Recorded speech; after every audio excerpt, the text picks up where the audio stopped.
unstoppable kick-ass confidence. Are you ready? Welcome to the Raw and Unscripted show with Christopher Rausch, where we help you overcome your self-created crap without the self-help fluffy bullshit. Now please welcome our host, Christopher Rausch.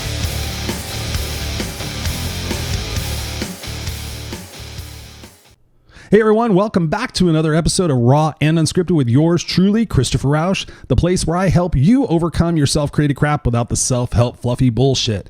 And we are on episode number 16 today, and the topic is another fan favorite, something that you guys wrote into me, either on the Raw and Unscripted group or in the Kick-Ass Nation. And this particular topic is something that I am very familiar with, and I am actually dealing with that right now as we speak. And that topic is letting go. And I just want to start off by really thinking about the things that we need to let go of. And you guys wrote in a list, and I just want to take a minute just to go through that list and just tell you what some of the things are that we need to let go of. This is in your writing: past mistakes and failures, old beliefs, old relationships, perfectionism, which is something I struggle with big time, blaming others, the need to be right, habits, junk, stuff that we hang on to, either that we think we're going to use someday or that has some sort of sentimental value. Old personalities, another thing that I've actually been pretty good at. But this particular individual said coping mechanisms and survival patterns. Another one is dreams that we thought were important. And also something we need to let go of is what we focus on. So let me just get right into it. And you guys have heard me talk about this before, the conditioning process, right? What happens when we're born from the ages of 0 to 5, approximately, psychologists say, is really what makes us the people that we become, right?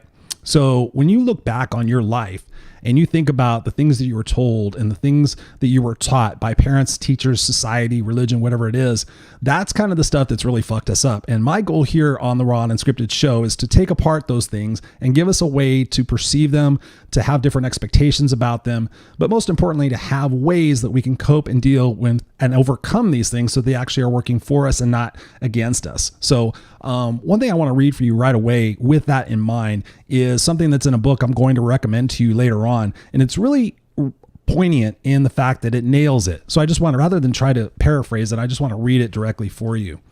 It says, every time we're told no, told to behave, to sit still, to be quiet, to stop squirming, and that big boys don't cry or big girls don't get angry, and to grow up and be responsible, we learn to suppress our emotions. Furthermore, we were often seen as an adult when we got to the point where we're good at suppressing our natural exuberance for life and all the feelings that others convinced us to believe that were unacceptable. We became more responsible to others' expectations of us rather than the needs of our emotional well-being. Pretty fucking amazing, right? When you think about that. And you guys know I have a 2.5-year-old son, Jackson, and I am very, very committed to not screwing him up. But in some ways, I take that a little bit too seriously. And one thing I noticed recently, because he's getting to that age where he's not listening and he's just being squirmy and he wants to do what he wants to do, is really frustrating for me. And I know that was going to be one of my pain points as being a parent, but I just noticed myself saying, Jackson, stop it. Jackson, don't do that. Jackson, come here. Jackson, settle down. Jackson, wait your turn. You know, it was all these things that I keep telling him because I have this expectation of what I want him to be so that it doesn't cause me anger and frustration and humiliation and all those different emotions that we come up with, right? But when I do that, I'm just realizing that, you know, I'm kind of squashing this kid's creativity and his vitality by doing that. So when you hear what they read in that book, it's pretty considerable, the fact that we as parents and the way we were brought up really fucked us up, and that we have to spend the rest of our adult lives trying to figure out what it was that caused that and to be able to fix that. And the most important thing out of that is that we're taught about arithmetic, we're taught about reading, we're taught about science, we're taught about history, we're taught about the square root of an isosceles triangle, or whatever the fuck it is, but we're never taught how to deal with our emotions, right? I mean, that's pretty messed up. And that's one of the goals that I have in my life and my legacy, that I want to create schools where I can help people learn those life skills instead of just learning the stuff that we're not going to necessarily use the rest of our life. Don't even get me started on schools and colleges, okay? So what is it that we do? I want to think about the way of letting go, kind of like as an analogy to a snake. And I actually copied and pasted something out of the internet, which I thought was very beautiful, and how it represents what it is that we need to do to let go. I'm just going to read it for you. It Snakes shed their skin to allow for further growth and to remove parasites that may have attached to their old skin. As a snake grows, its skin becomes stretched, and unlike a human skin, the snake skin does not grow as the animal grows. Eventually, a snake's skin reaches a point where further growth is not possible. And when you think about the analogy to what it is that we have to let go, we continue to grow, but if we hang on to those restrictive beliefs and those restrictive feelings, what is it? We need to shed that skin. We need to shed those old beliefs. We need to get into new patterns that are congruent with what it is that we want to achieve in our life, which is based on episode number 4, your eulogy. All of this is building blocks. All of these episodes build upon each other. So in today's episode, talking about letting go is ideally how we can better understand what it is that's causing us that pain and that frustration and that anger and that resentment and that hostility, or that thing that we want to do or we want to shut down and kind of run away. And in the books that I'm going to be recommending later on, they really barrel it down to 3 things that we do. One of them is that we have to suppress or repress our emotions. Suppress or repress. One of them is either we do consciously, one of them we do subconsciously. So we actually stuff our feelings and our emotions down. I don't know about you, but I've gotten pretty good at that. The other one is that we escape.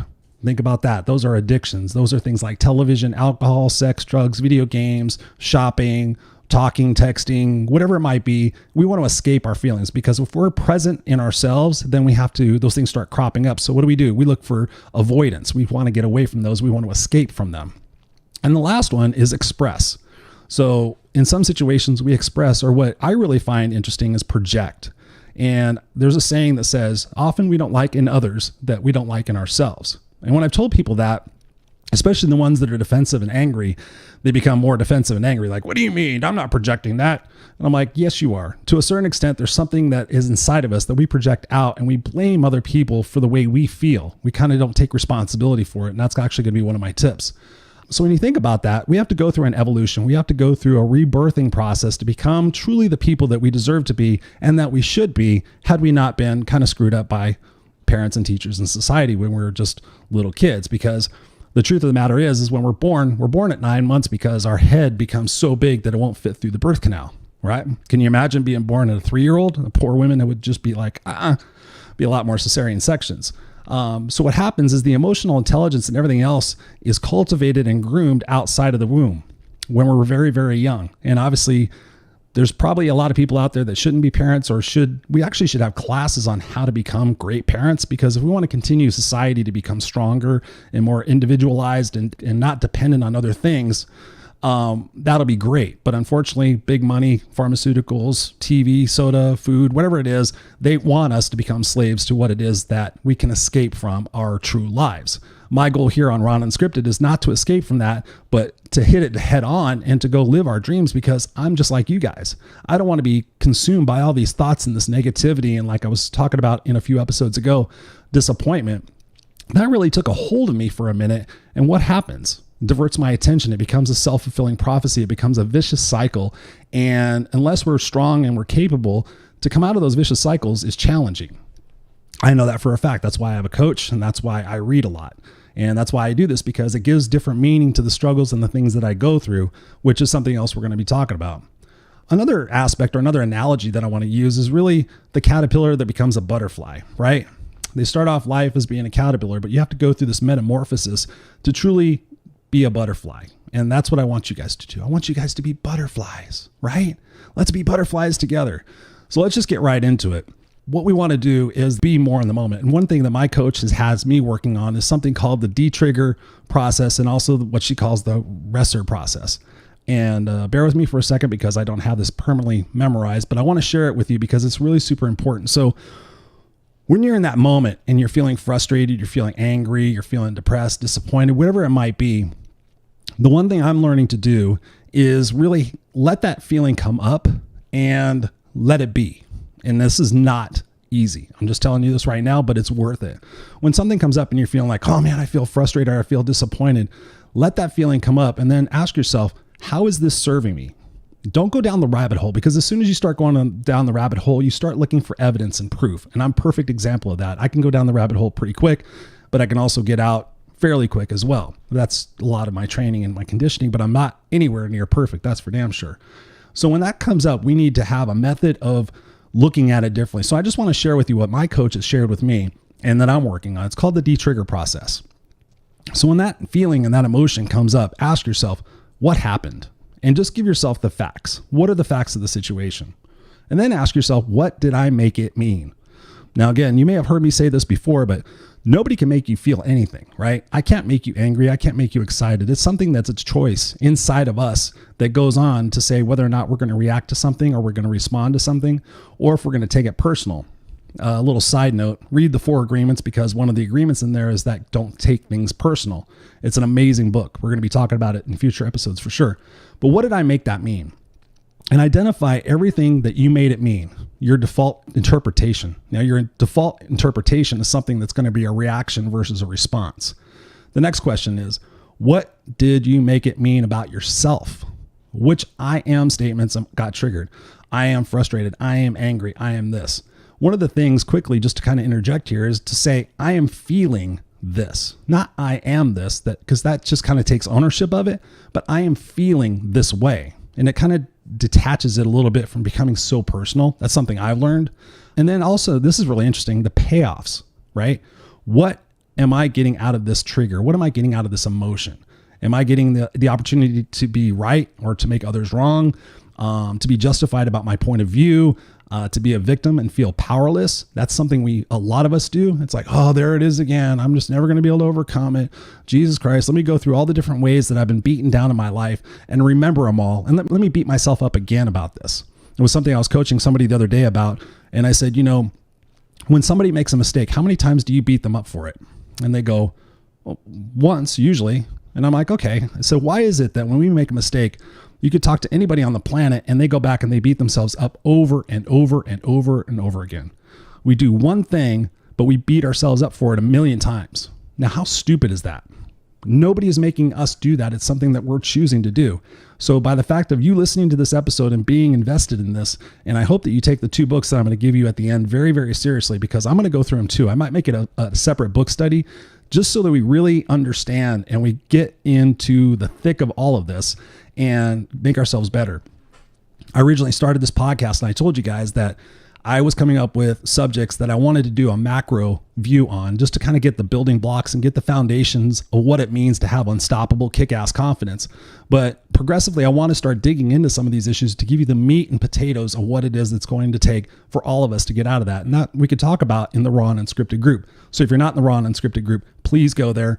Email me, Christopher@ChristopherRausch.com, and I'll send you the link. You can be in there and you can actually participate in these podcasts when they're launched on Tuesdays live there in the Facebook group. And we actually talk about everything that's going on. So it's really super cool. That's a side note. So again, what do you get to be doing?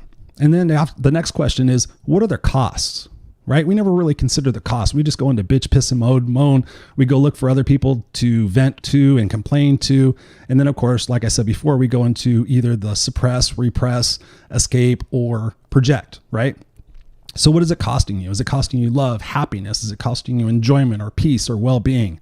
Another thing I've really found out about in life and talking to people is that stress causes disease, and disease causes death. So the sooner we learn how to manage our stress, our internal stress, our external stress, and we give different meanings to the things that are happening in our lives, I truly believe, A, we're going to live more in the moment and we're going to be happy, truly happy. And B, we're going to live longer lives with less medical intervention and less pills and less other bullshit that we need in order to really truly have a kick-ass life. And that's one of the things that I really love about doing this podcast with you, is that I'm not coming out there saying that I've got everything figured out. I'm not saying that I'm like the professional, I'm the expert, and just listen to me. We're doing this together. This is really a growth process and a growth project and a movement for us to heal each other and then turn around and just make the world a better place for what we've done and what we've been through for the people around us. And maybe that trickles out and does it, and we just continue to make this movement. So I really want to do that. But what is it costing you? What is it costing you to go into those mindsets and everything? I mean, sometimes I feel crazy because I'm the master motivator. I'm the kick-ass guy. And I easily go down the rabbit hole and start, feeling like this. And then I start wanting to punish other people, which will really punish myself, cut your nose off to spite your face. That doesn't work either. So we got to make sure we're very cognizant of that. And then ask yourself, the final question is, what am I more committed to? You have the ability to respond differently based on your choice and what you're committed to. Are you committed to your default identity, which is that reactive type of identity, that little boy or that little girl that's trying to justify the reasons why we're a victim? Or are we motivated by our motivators, right? So again, going back to that eulogy, going back to that big picture, when you're in that point where you're feeling frustrated and down and everything, ask yourself this question. You guys heard me talk about this question. Is this belief, is this thinking, is this rationale, is this rabbit hole that I'm going down getting me closer to or further from my stated goals? And immediately you could stop. Again, you've heard me talk about put a rubber band on your wrist, stop it and say, okay, what am I making this to mean? Why am I being a victim out of this? How can I use this for me and not to me? Super, super huge. The second thing my coach is teaching me, and she's amazing, is she calls it the Resser process. Now, the first thing is reaction. Observe the reaction, relay the feeling back with no drama. Example, like saying, I'm feeling angry. I'm feeling frustrated. Not I am, but I'm feeling. And then the next R is recognition. Ask the question, what is really going on, right? And I've been doing this lately, and sometimes that's difficult for me because like, what's really going on? Well, what's going on is I'm feeling like this. And then I start spinning in circles, but then I have to really say, okay, what is really going on? I am falling into a default identity because that is where I'm comfortable. And that's where I can kind of go into victim mode and I don't have to be responsible for my actions. And then I could go choose something to divert my attention, whether it's drinking or, music or whatever else it is, instead of really dealing with the problem. So ask yourself what's really going on. It's like, I'm just going back into old patterns. I'm going back into old behaviors. So that's an opportunity for us to snap our fingers and say, no, I'm not going to do that again. What is my responsibility? What is my role in this to be able to make this fixed? Sometimes I'm included in this. Things happen and we never say anything to the person that's doing it and we expect it to change. I mean, that's ridiculous. So one of the opportunities about that situation is like, you know what, maybe this is finally time for me to get the balls to go talk to the person and say what's bothering me so that we can get it fixed and get it resolved and move on so I don't have to come up with this feeling again in my future. The E is evaluation. Acknowledge that you're disconnected because we're either connected or disconnected. And this is something I'm learning about. Connected to source, whether you believe in God, source, whatever it might be, we're all connected in some way. You have to believe that. Even the worst atheists and the worst, whatever they're called, antagonists or whatever it is, we're all connected somehow. I mean, there's something really beautiful about this thing called life. And depending on your beliefs and everything, I believe we're connected. And I'm opening my mind up now to say, okay, source, Dr. Wayne Dyer, amazing guy, amazing philosopher in the personal development field, talked about source. And one of the interesting things that he said once upon a time along these lines is he said to a buddy of mine, JB Glossinger, the founder of morningcoach.com, who's a good friend of mine. JB was saying something like, man, Wayne, this stuff is really hard for me. And, it's kind of a pain in the ass and everything. And Dr. Wayne Dyer said, wow, JB, it's never been hard for me. And when you think about that, that's simply a decision. Why does it have to be hard? Why does everything have to be hard? So really, evaluate what it is that you're going through. Acknowledge, which projection you're feeding. Are you feeding, the victim projection or are you feeding the victor projection? But again, that's all in our mind and all within our ability to control. The final R is reaction. Shift your state based on what you are committed to. So again, is this moving me closer to or further from my stated goals? What do I need to do about this? You can actually jump on the internet and say, what does it mean to feel angry about something? What's behind the feeling of guilt? What's behind the feeling of failure?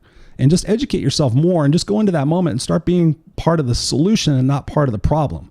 It's up to us to take that action, because when you divert that action and you take progressive steps like that, it becomes a habit and it becomes something like you become confident that you have the resources, you have the ability to do anything. I mean, seriously, if you have one of these, you have all the answers, everything right at your fingertips. You literally could have the book I'm going to show you on your phone. You could literally have as an Audible program. You could create little 3x5 cards. I've got these things, 3x5 cards. Just write down something. I have dry erase boards that I write stuff down on, all to remind me that when I'm in those moments, here are the tools that I can actually implement to become stronger and better. And realistically, some of the other solutions and opportunities I have for you are things that have worked for me. Again, belief. Belief inspires reality.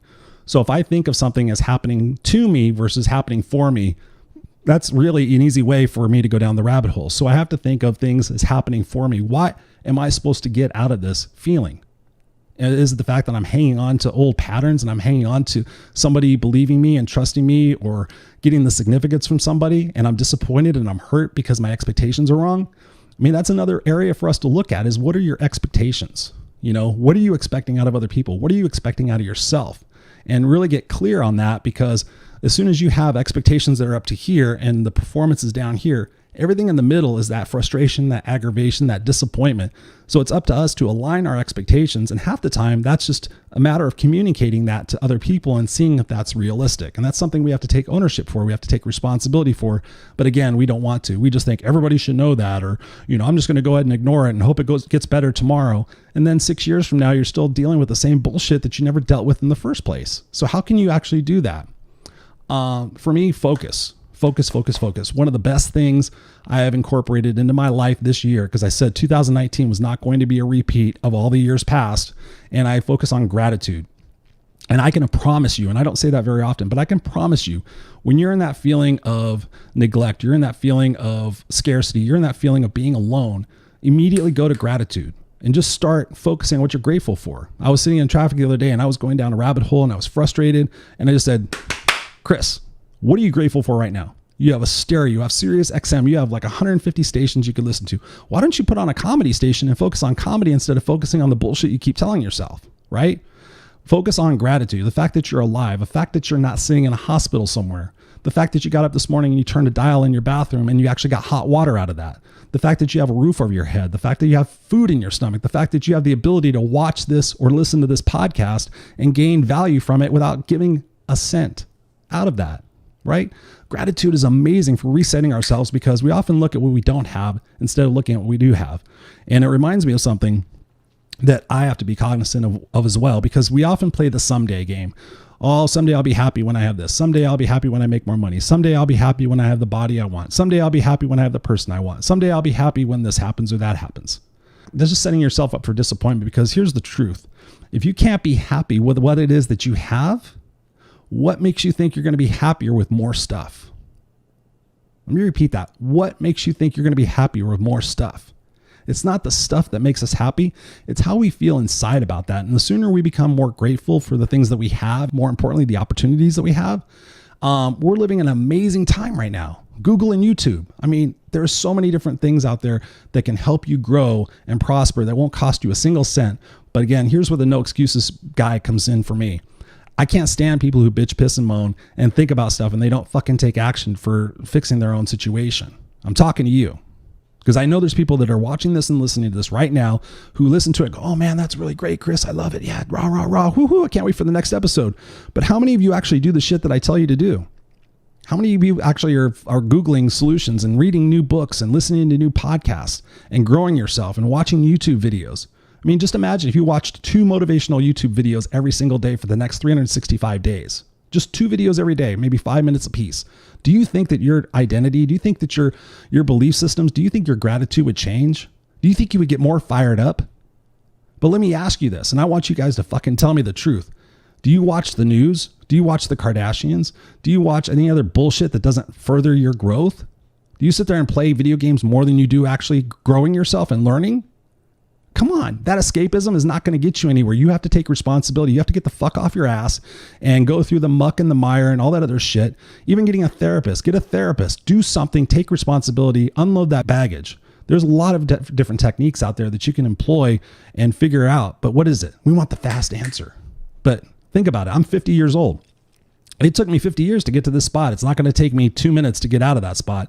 But God willing, maybe in the next 5 years, I can undo a lot of the rest of the crap that's really fucked me up and live the rest of my life in a happy, peaceful place. Not that I'm not happy and peaceful now, but I still got a lot of work to do. And that's why I'm here doing this. Responsibility. You've heard me talk. Basically, I've just been talking about that for a while. But one of the keys in that I want you to really focus on is not blaming other people. I can't blame my mom. I can't blame society. I can't blame any other factor for how I feel right now except for me. Yes, they were the precipitation points of those things. They were the guys that gave us the information and those beliefs. But what is it? We hung on to that. We look for validation on those things. So you have to take responsibility. Stop blaming anybody else or anything else and start just focusing on your own growth plan. That will get you to where you want to be. Just trust me. I mean, that's what I'm doing. Another activity that I really encourage you to do, just on an overall exploration, is much like the eulogy exercise. I want you to write yourself a letter from the person that you want to be. So say, for example, you have achieved your legacy. Like for me, I'm a motivational speaker. I'm a coach. I have a TV show. I'm successful. I wake up every morning and I have the ocean breeze coming into my bedroom. So from that person, I'm going to sit on my balcony with the ocean breeze and I'm going to write myself a letter today. So maybe I'm 75 and I write my letter. Hey, Christopher, I know you're 50 years old and I know you're struggling and I know you're doing these things, but let me tell you, what you're going to grow and what you're going to learn and what you're going to develop and what you're going to succeed is all going to be worth it. And this is how you're going to do it. And this is the person you're going to become. You are a happy person. You don't fear anything. You're confident in every room that you go into.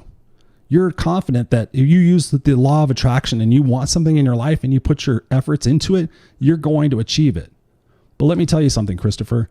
If you don't do the things that you need to do, you're going to not end up in this spot and you're going to end up writing yourself a letter of regret. And you're going to be wondering and worrying and thinking about all the missed opportunities, all the missed chances that you did not take, all the excuses that you gave yourself, all the blame that you gave society, and you're going to end up being a miserable fuck. Ooh, blast. Yeah. So write yourself a letter. It's really cathartic because if you see yourself being that person and you know that you can be that person, that's half the battle. But sometimes we don't see it. We don't feel it. We just expect it to appear, but that's ridiculous. Time is short. Life is short. I'm freaking out. That's honestly one of my biggest things right now is that I think about being 50 and my son being 2.5 and wondering what it's going to be like. And I've got all these things going on with my body and my health and I'm pissed off about that.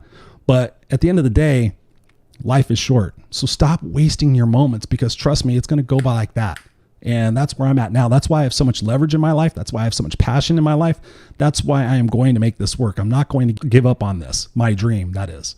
I could easily be complacent and status quo and just do things and just get through and have a pretty good life anyway. But that's not what I want. I want a legacy that's going to rock. I want a legacy that's going to kick ass. I want a legacy that I'm going to be proud of. I don't want to live up to everybody else's expectations and all their disbeliefs and all of their shit. I don't want to prove all the negative people right. I want to march to my own drummer and do the things that I want to do to help you guys. That is super huge. That's why I'm here. Another tip, forgiveness. Whew. Let's take a breath on this one. Forgiveness. We have to forgive not only the people in our life, but we have to most importantly forgive ourselves. Again, going back to that beating up process that we go through, stop doing that. Forgive yourself. I think about life like this. Like there's Christopher 2.0, there's Christopher 3.0. I'm probably on Christopher 6.0. And I have forgiven myself and I continue to forgive myself for all the stupid shit that I've done when I was younger. And I know that people still see me that way because generally I still am the same person, but I'm not the huge partier and drinker that I was. I'm not the huge woman chaser that I was. Well, I don't chase any women now except for my wife. I had to forgive myself for that because I carried that baggage on for a long time. It's like, man, I feel bad for that. Man, I wish people saw me different.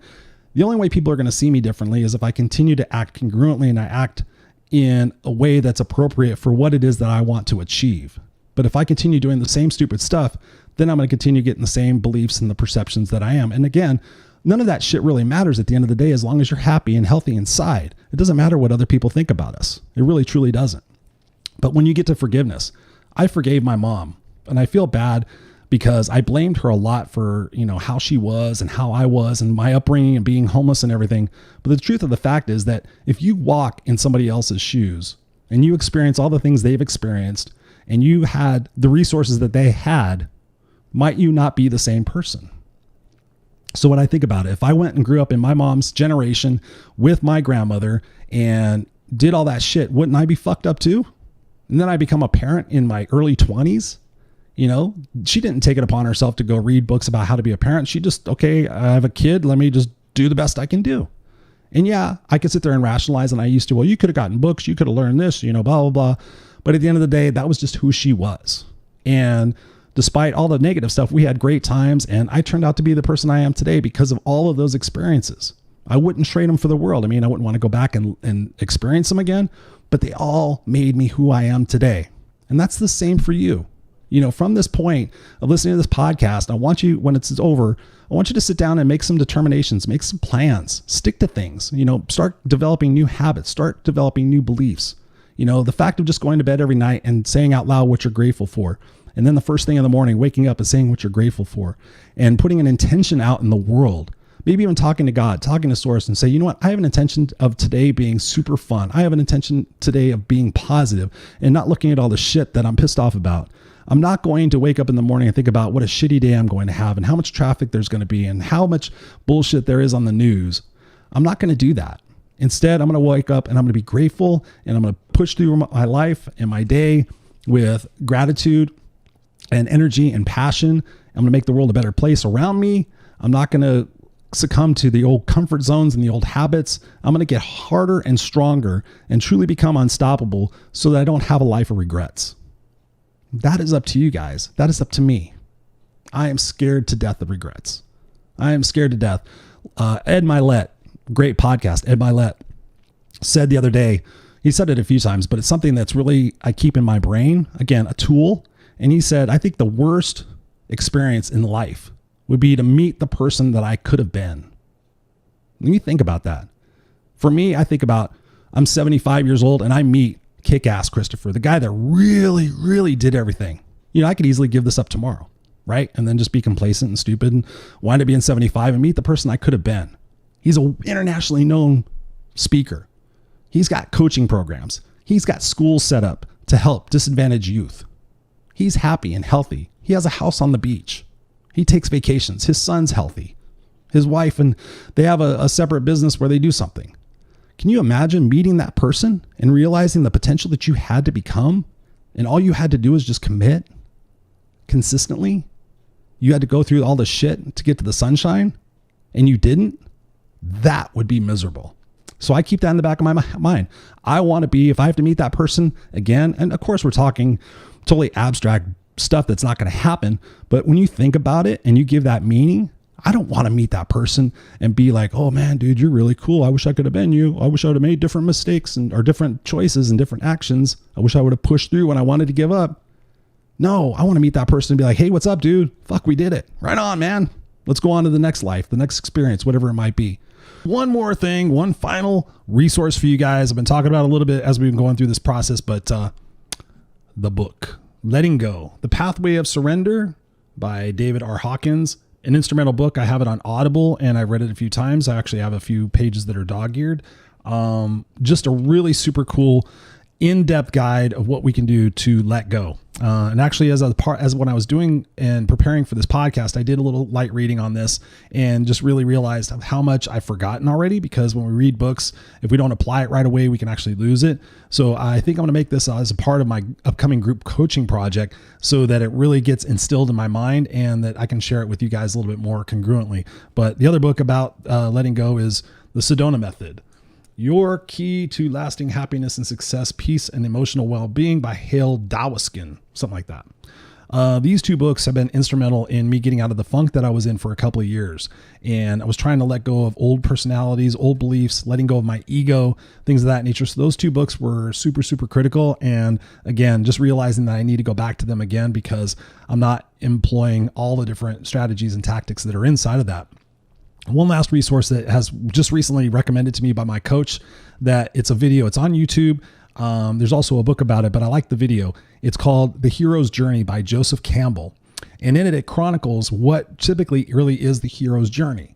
And most of us know the hero's journey from like, okay, if Christopher tells his story, that's the hero's journey. Like, oh, I was homeless at the age of 13 and blah, blah, blah. That was my hero's journey. Now I'm like a master's degree and I'm cool and I've got all this shit going on. That's the hero's journey. But Joseph Campbell breaks it down and they actually compare it to famous films like The Wizard of Oz or The Hunger Games or any other thing. And they talk about prescriptively what it is and how we can actually overcome some of the negativity and the things that the challenges that we come through, and to make it all worth it. Because when you think about it, there always comes this like big fight scene. But once you get done with that fight, you reach the dream, you reach the gold. And I really love how it's done. And actually it's something I should watch like once a week for a while to help me continue to overcome some of the challenges that I have, some of the belief systems that I have as I go to reach my dream and make my eulogy a reality. So check those all out. And more importantly, let me know when you've read them or you've got them and we could talk about it. We could talk about it in the Raw and Unscripted page. If you're not there, go ahead and email me, Christopher@ChristopherRausch.com. I love you guys. Peace out. Do the resources, do the work, achieve the results.